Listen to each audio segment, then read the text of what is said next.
li nga def ko ci détournement d'objectifs détournement de capitaux lu ne nga def ko mais je pense que jaay suñu suuf Sénégal. waaw.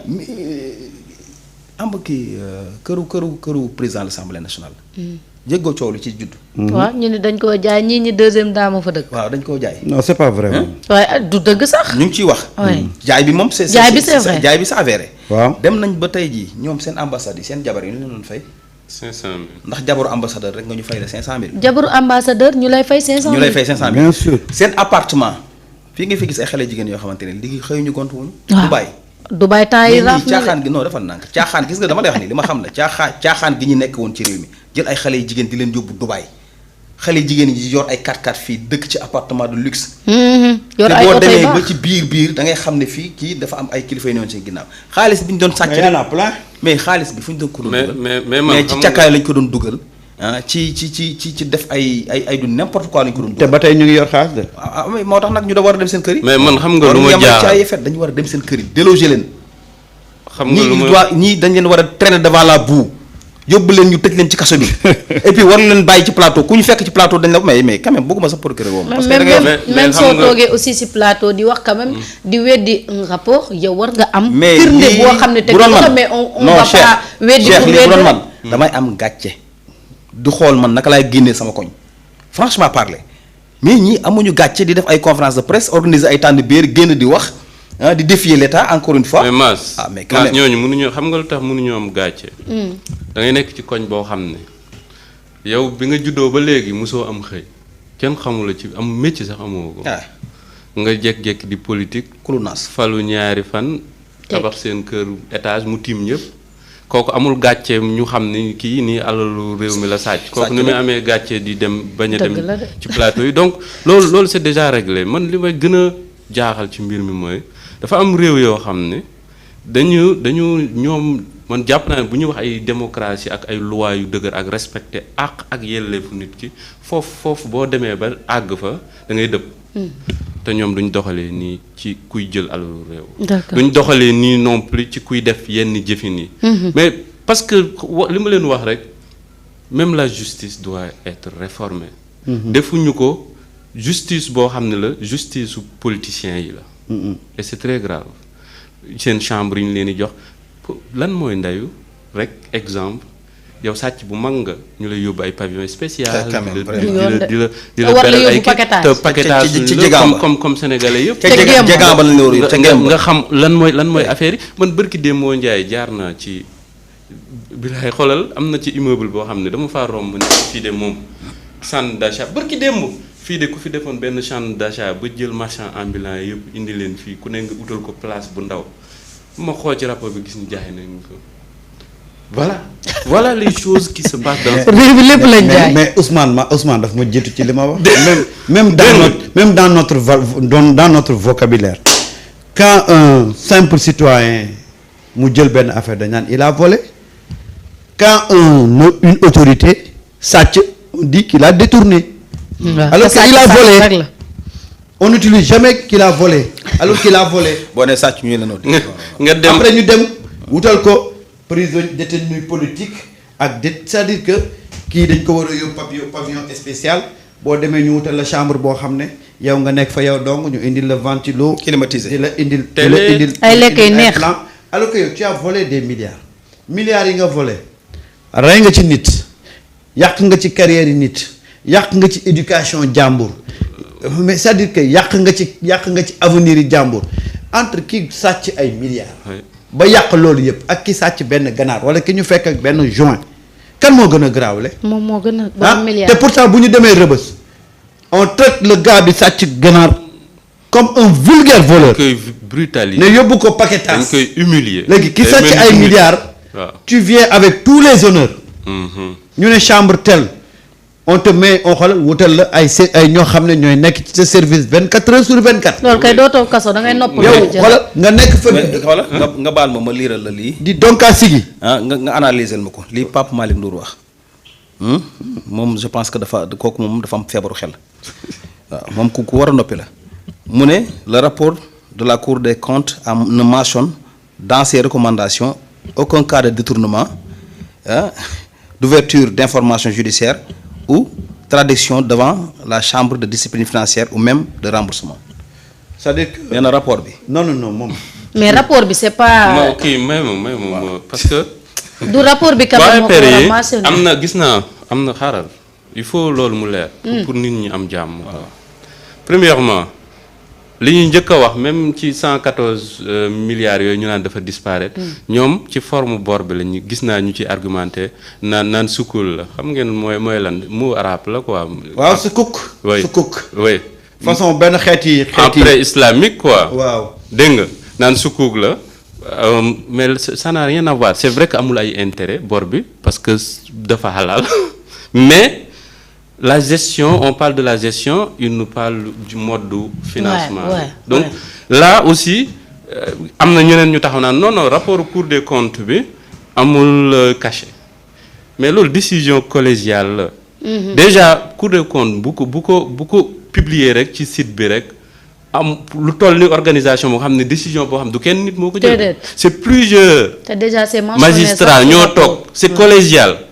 génnee ko déjà bu ñu ko xasee ba dugal seen site bi rek ça fait office de validité. absolument. donc quand on dit que cachet la cachet kan lañ ciy def. dëgg yàlla ñoom ñëpp mu mun ñu. c'est une décision collégiale. maintenant sànq lu mu wax ni oui Cour des comptes loolu du rôle am. déedéet. xam nga moom rôle am lan la. mooy constater. Oui.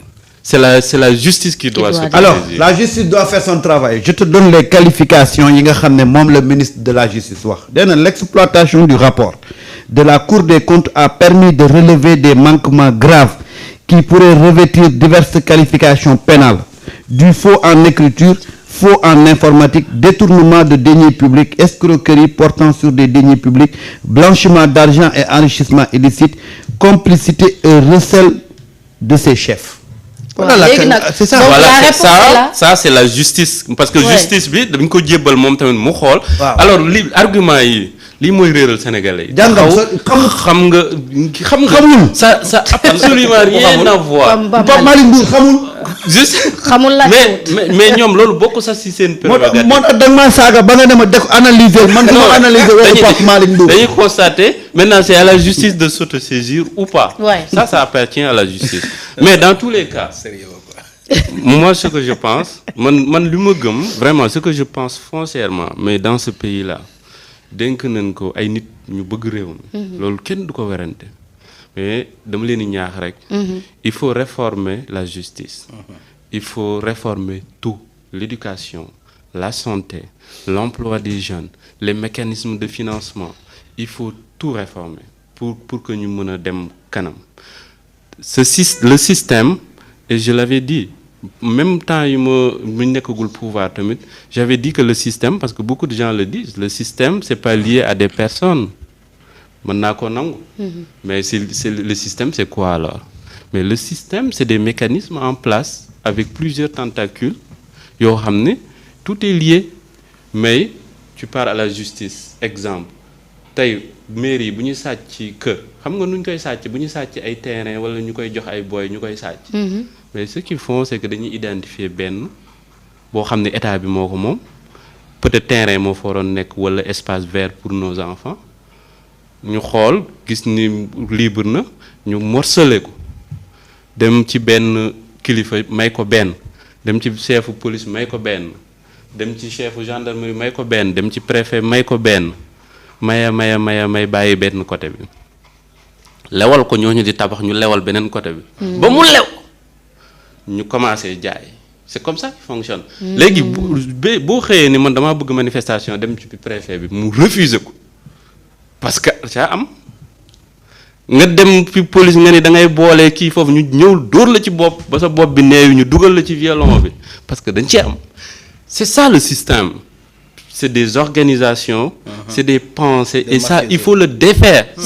C'est très important. Si on veut changer ce pays, il va falloir défaire ce système-là qu'on parle depuis des années, jusqu'à ce qu'on nous donne ce pays-là. Mais il faut avoir le courage de sévir, mais il faut avoir le courage aussi de défaire ce système-là. C'est très important. Mass, gis nga Pape Malick chaque jour rek muy Pape Malick muy Abdou Mbow chaque jour rek ñu wone seen ñàkk xam xamuñu de ci lii dox ci dëkk bi. c'est ça des têtes et c'est dommage aujourd'hui quand on te dit que ñàkk xam wala ñàkk jom. non dañu xamul nag dañu xamul de. non avant ñàkk jom bi di ñëw dañoo amul xam-xam. amuñu xam-xam dañu vide en fait. et c'est dommage aujourd'hui qu'on te présente ce monsieur-là pour te dire qu'il a été ministre de la jeunesse dans ce pays-là. Voilà le problème de ce pays-là. Ce monsieur-là qui ne sait même pas lan mooy prérogative Cour des comptes. ak lan mooy prérogative justice.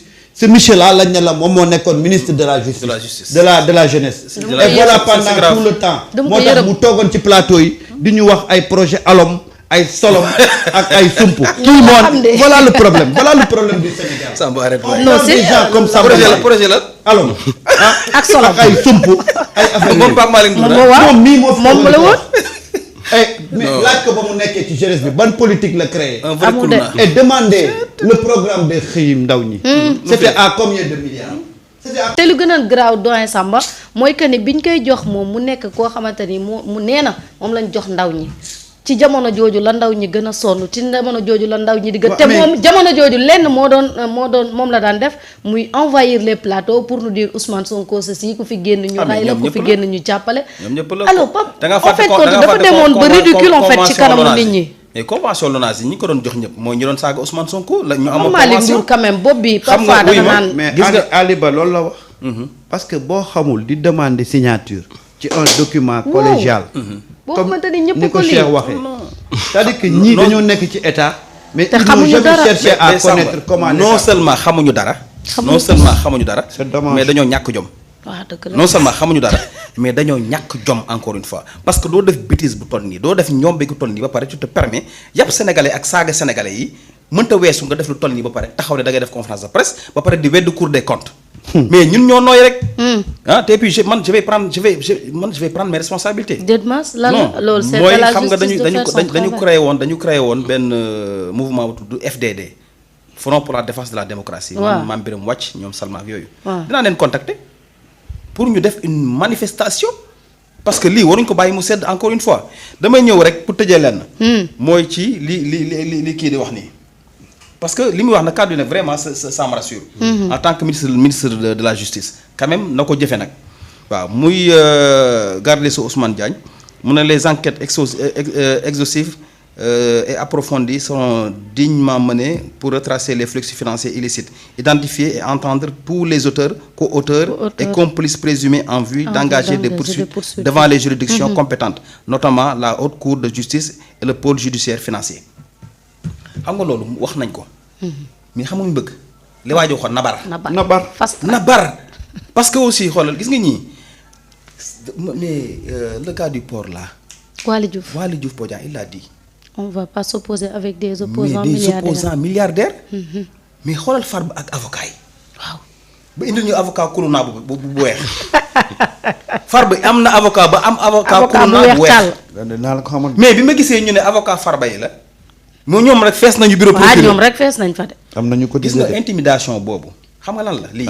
am nañu cotisé de. cotisé la bañ a cotisé kii xam na lu muy wax de li mu la wax nii ci laa doon jëm de. Farba mii. dafa am ñu cotisé. waaye yow saa yi dama ne gis nga xoolal l'histoire de Farba Ngom. Farba moo nekkoon l'homme aux mallettes. Farba moo nekkoon le noyau dur Farba dafa amoon rang au premier ministre Sénégal.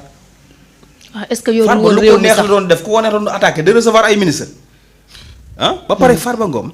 au nom de quoi mu am suuf soo xamante ne moom rek à Farba à lui-même rek mu ëpp département Mbacké li mu am si suuf boo ko calculé mu ëpp département Mbacké comprendre nga Farba bu ñu jëlee le cas de Moustapha Cissé Lo mu réglé fa kaawu Farba. waaw Moustapha Cissé Lo bu ñu ko woowee ne ko loo xam ci Farba je te jure Farba du fanaan këram donc man jàpp naa ne. na justice def liggéeyam te li ma neex mooy franchement bien que xol bi jeex xol yi jeex na. nit ñi mer nañu. mais aussi on a un ministre de la justice très responsable et très équilibré. Quand il parle boo ko dégloo danay wax tout le temps ne du mës a engagé wu ci wax joo xamante ne da ngay jàpp ne kii fii la far wala fee la far. déedéet Ousmane Diagne saa yu wax ñun sax dañ koy mere parce que rupture dafa am encore une fois dans ce pays mënuñu doxalee comme Kourouna yi nañ doon doxalee c'est pas possible. ces malfaiteurs là réew mi amul woon justice nu leen neex lañ doon salfaañee yoon jàpp ñi di tëj comme ils veulent. Le Forum Civil Transparency International félicite la Cour des comptes pour avoir fait preuve de professionnalisme dans sa démarche méthodologique.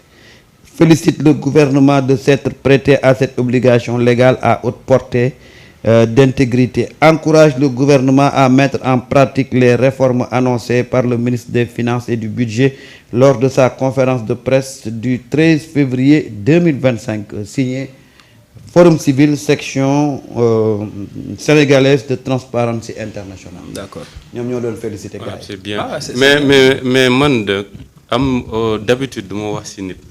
Mais puisque monsieur Ndour mu ngi yor micro yi temps yi di wax. waaw bëri na wax j'aimerais l'interpeller ci xëyu ndaw ñi. waaw boo fàttalikoo le président de la République je pense que c'était le 15 bon teg nañ ci ñetti conseil des ministres doon na wax ne nañ gën a xoolaat xëyu ndaw ñi ñu tëggaat ko defar ko. Moi j'ai eu à travailler là-dessus à faire benn exercice bu ndaw mais j'aimerais parce que ñu ngi wax Cour des comptes mais xëyu ndaw ñi bu ñu ko auditer ça va être très grave pour lui. Parce que moom en fait je vais vous donner quelques chiffres. nee na moom créé na 90 000 emplois. Voilà énervé la. nee na ci 3 ans. ak ay dawalkatu Jakarta. et ça c'est un rapport que man maa ko defar. oui des fois man lu ma concerné dama koy xool. d'accord vas-y. donc ils disent que 90 000 emplois la créé. ci 3 ans créé na 65 000 emplois. ci nee na ci énergie renouvelable defar na ci 20 000 emplois. ci service public defar na ci créé na ci 25 000 emplois. ci technologie numérique créé na ci 15 000 emplois.